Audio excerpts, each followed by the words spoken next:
नमस्कार विद्यार्थियों, मैं डॉक्टर विकास टेलर स्वागत करता हूं आज की कक्षा में।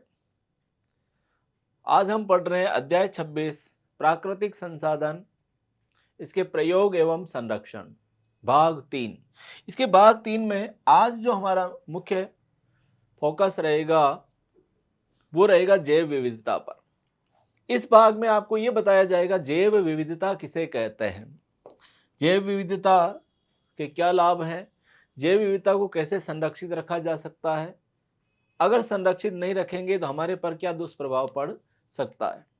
सबसे पहले शब्द पर जाइए आप, जैव विविधता अर्थात जैव यानी सजीवों में, और विविधता का मतलब होता है भिन्नता का पाया जाना।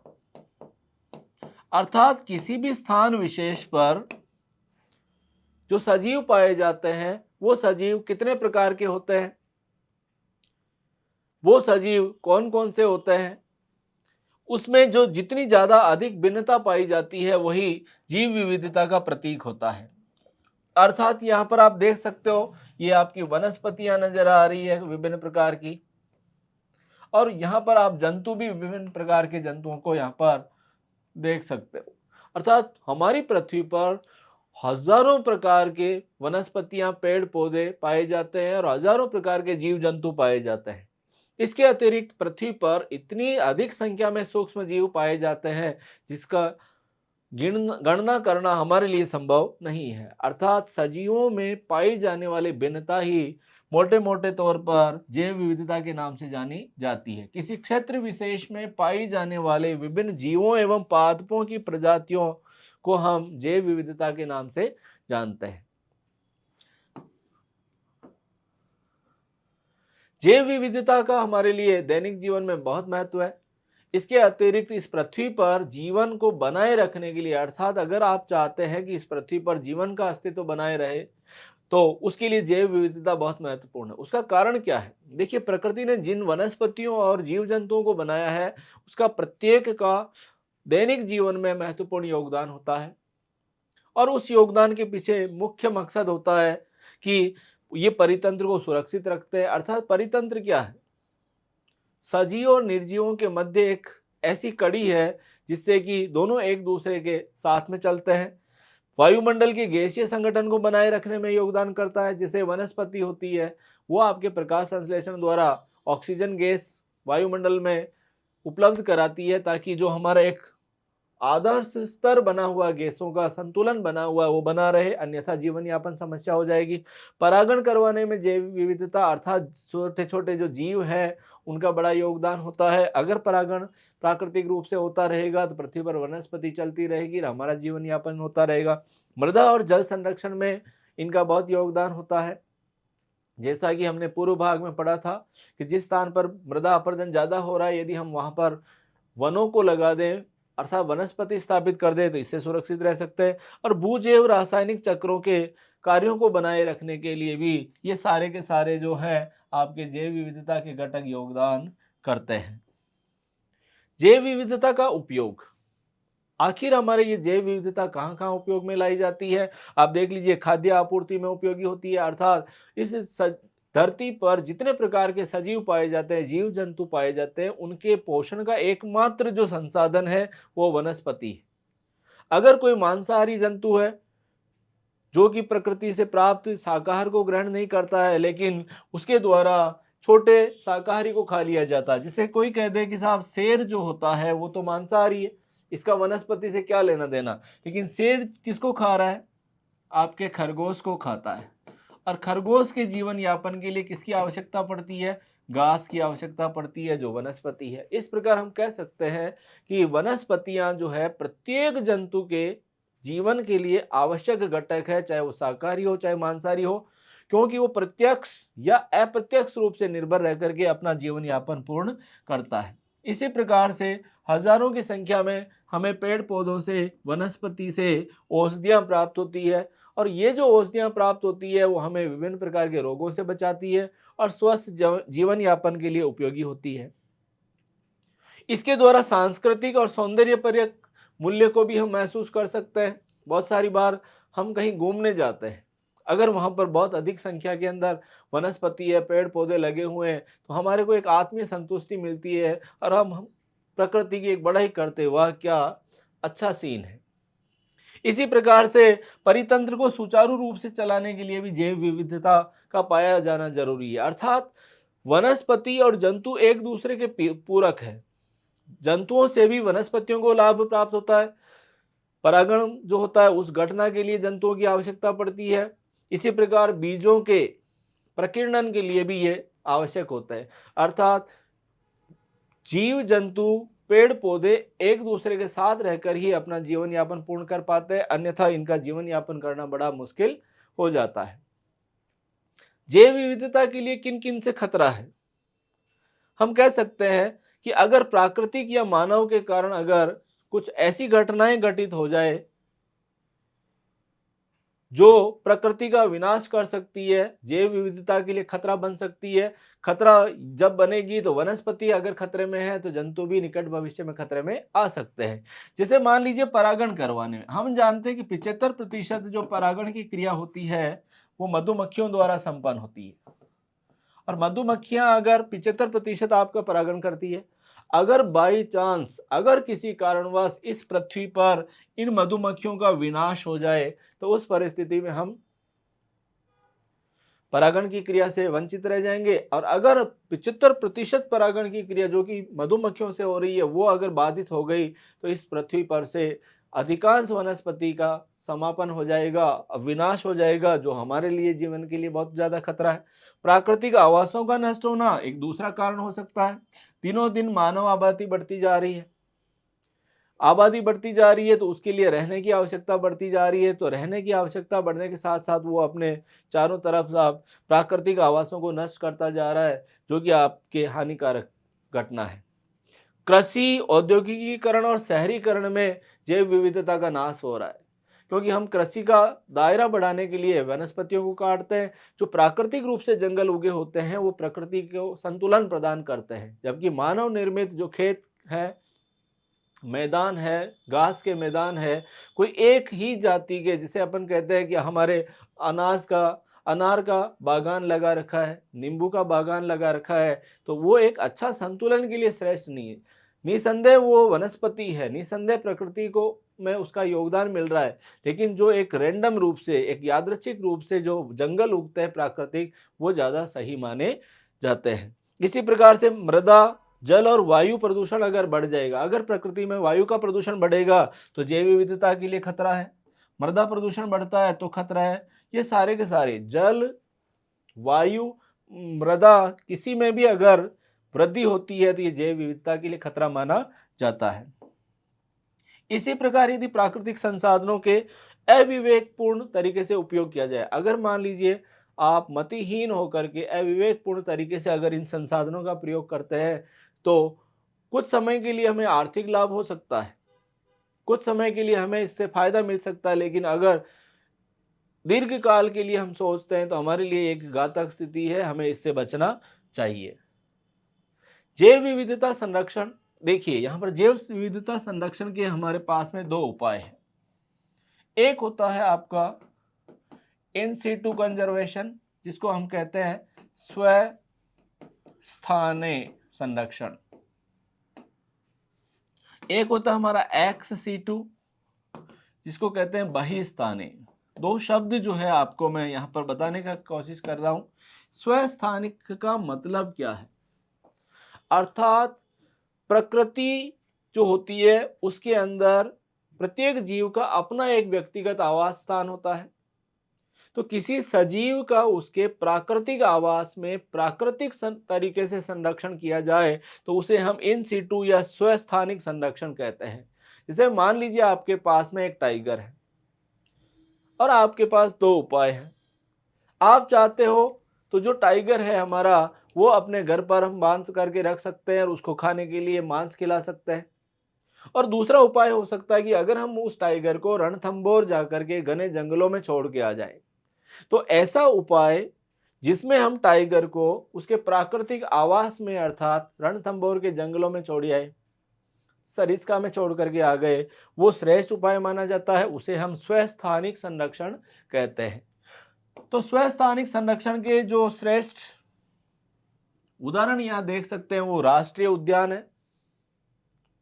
सरकारों द्वारा बड़े बड़े राष्ट्रीय उद्यान घोषित किए गए, बनाए गए, जहां पर विभिन्न प्रकार के कानूनों द्वारा इनको सुरक्षित रखने का प्रयास किया गया है।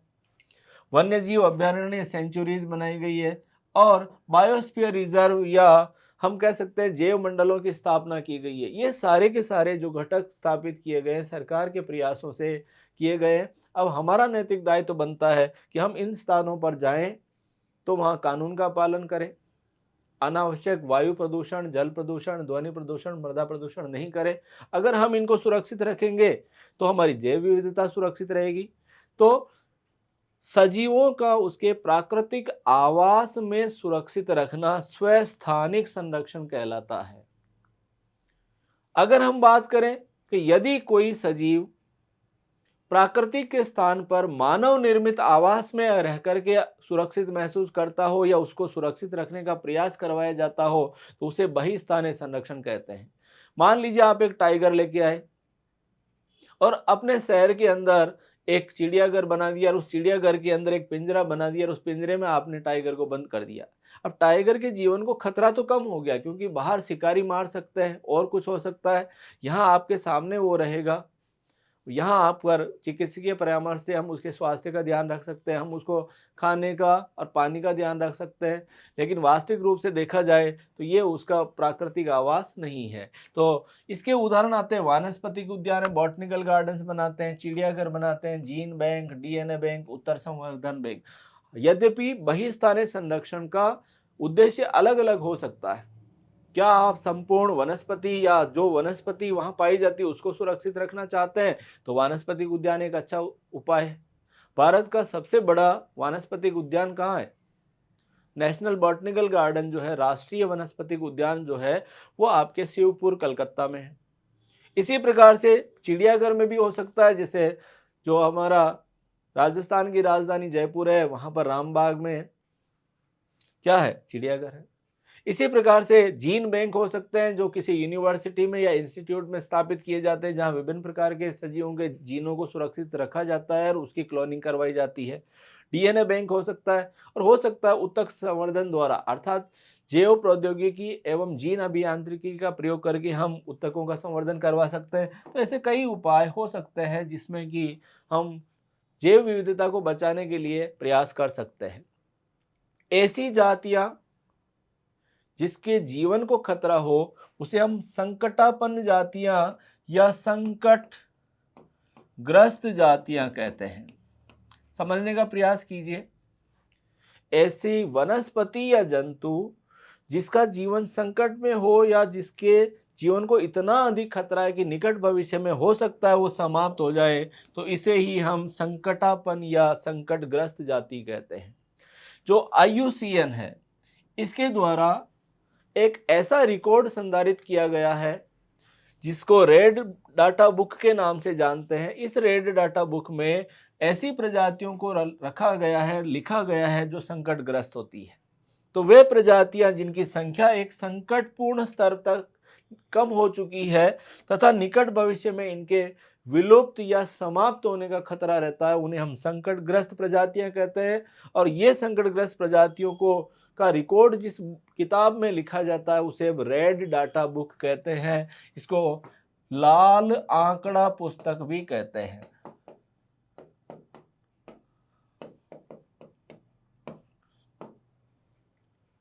तो ये रेड डाटा बुक या लाल आंकड़ा पुस्तक क्या है? जिसमें कि संकटग्रस्त जातियों को लिखा गया है और इसको बचाने के उपाय के लिए बताया गया कि हम क्या प्रयास करें कि ये जो संकटग्रस्त जातियां हैं ये निकट भविष्य में सुरक्षित रहे, इनकी संख्या में वृद्धि हो। संकटग्रस्त जानवर और संकटग्रस्त पादपों की यहाँ पे एक लिस्ट दी गई है। देखिए, तथ्यात्मक चीजों को याद रखना पड़ता है और सैद्धांतिक बातें होती है जिसको समझने की होती है उसको समझा जाता है। यहाँ पर ये जो लिस्ट है आपको याद ही रखनी पड़ेगी।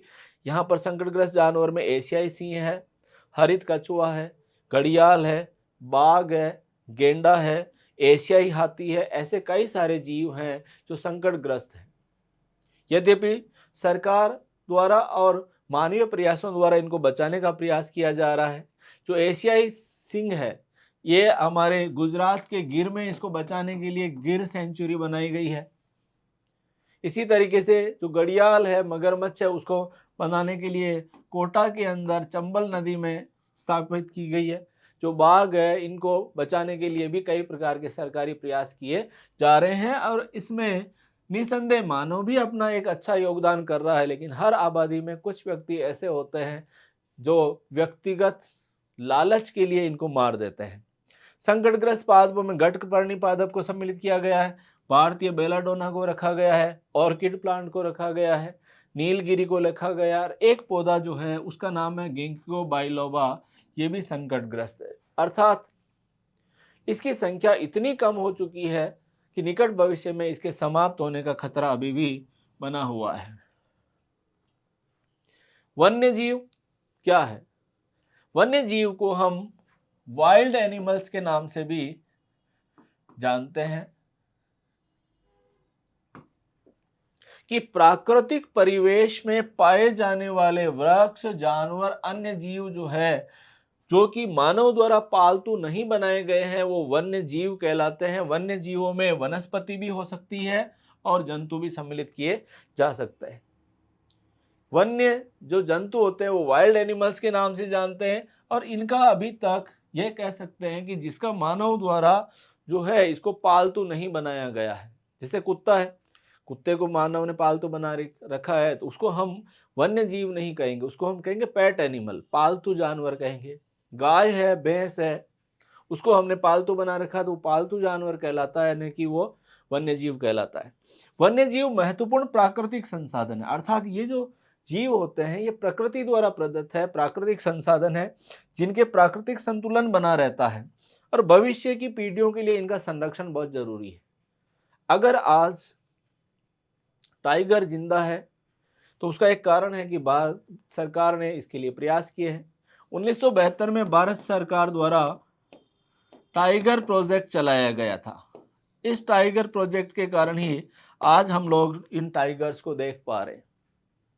तो प्रयास सामूहिक किए जाए, अंतर्राष्ट्रीय स्तर पर किए जाएं और जिसके अंदर सरकार प्लस जो वहाँ के नागरिक है उनका अगर बराबर योगदान हो तो निसंदेह हम इन चीज़ों को बचा सकते हैं।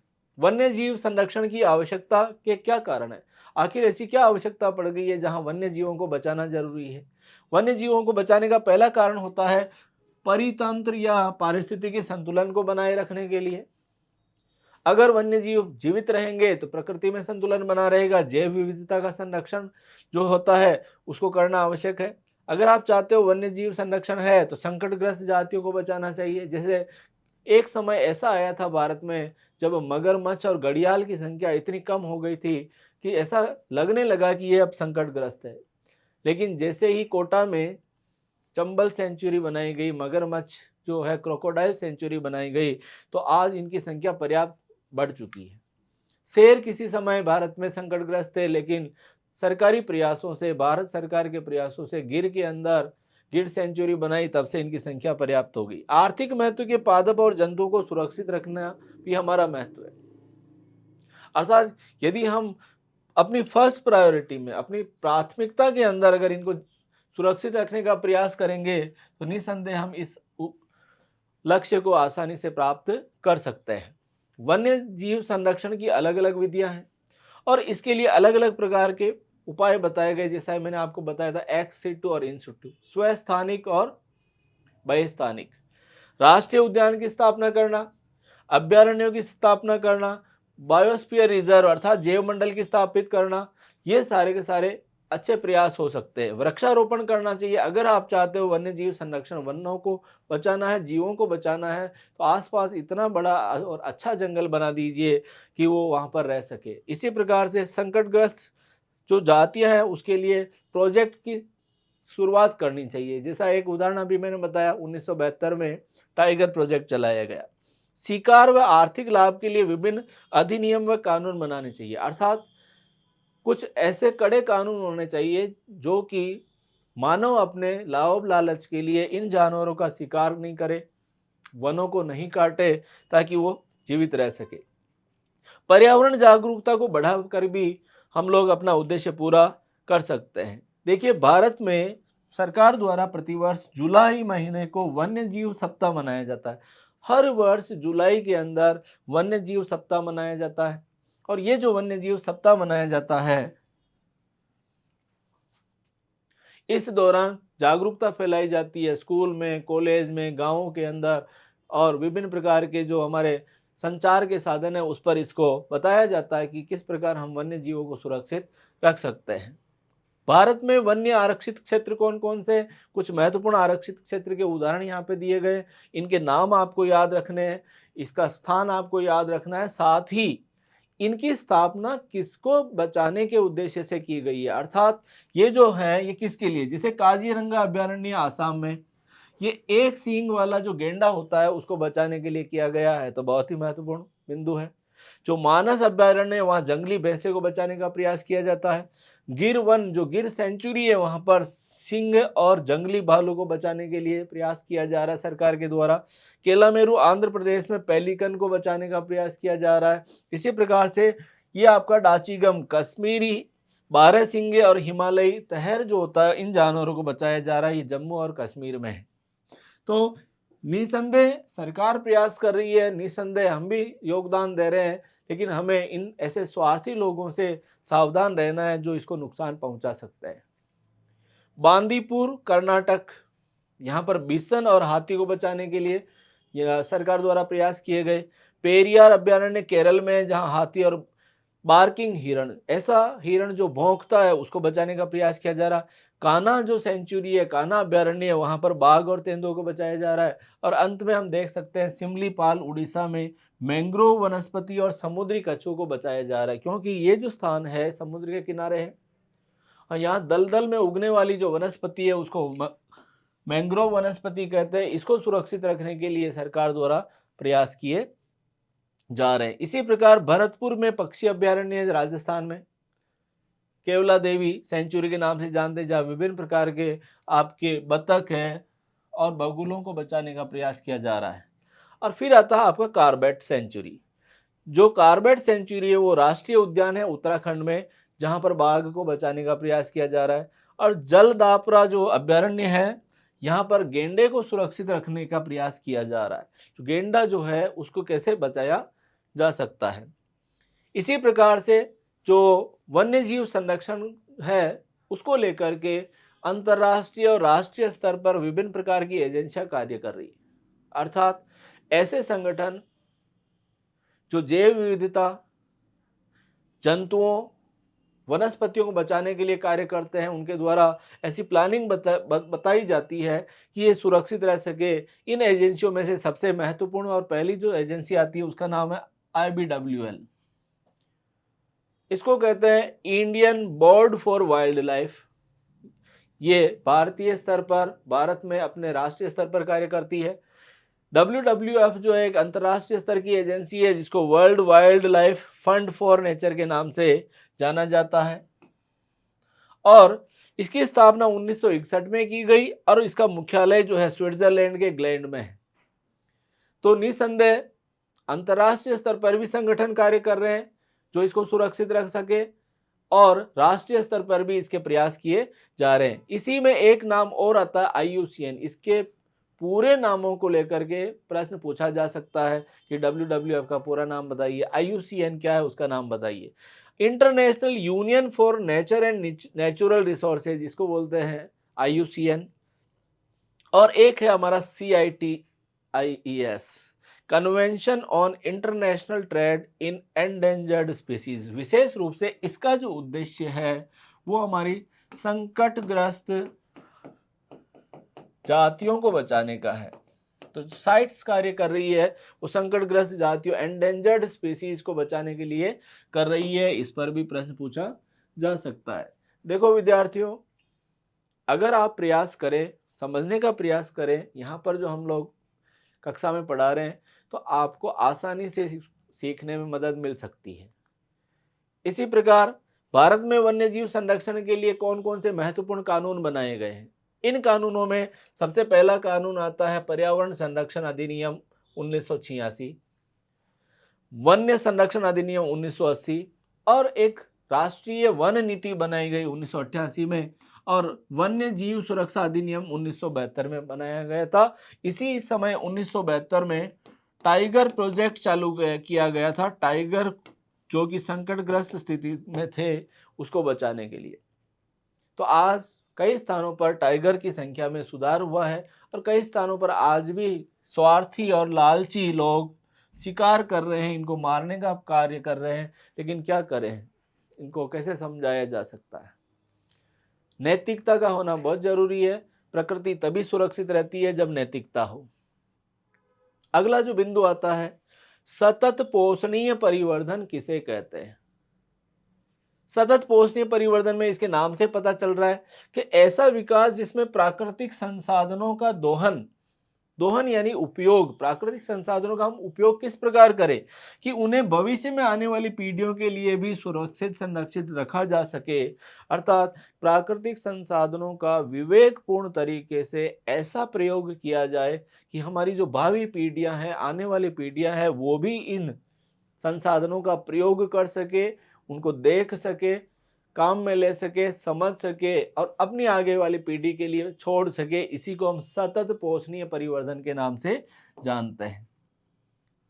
विवेकपूर्ण तरीके से जिस दिन किसी कार्य को प्रारंभ कर दिया उस समय हमें कोई नहीं रोक सकता इसको सुरक्षित रखने के लिए।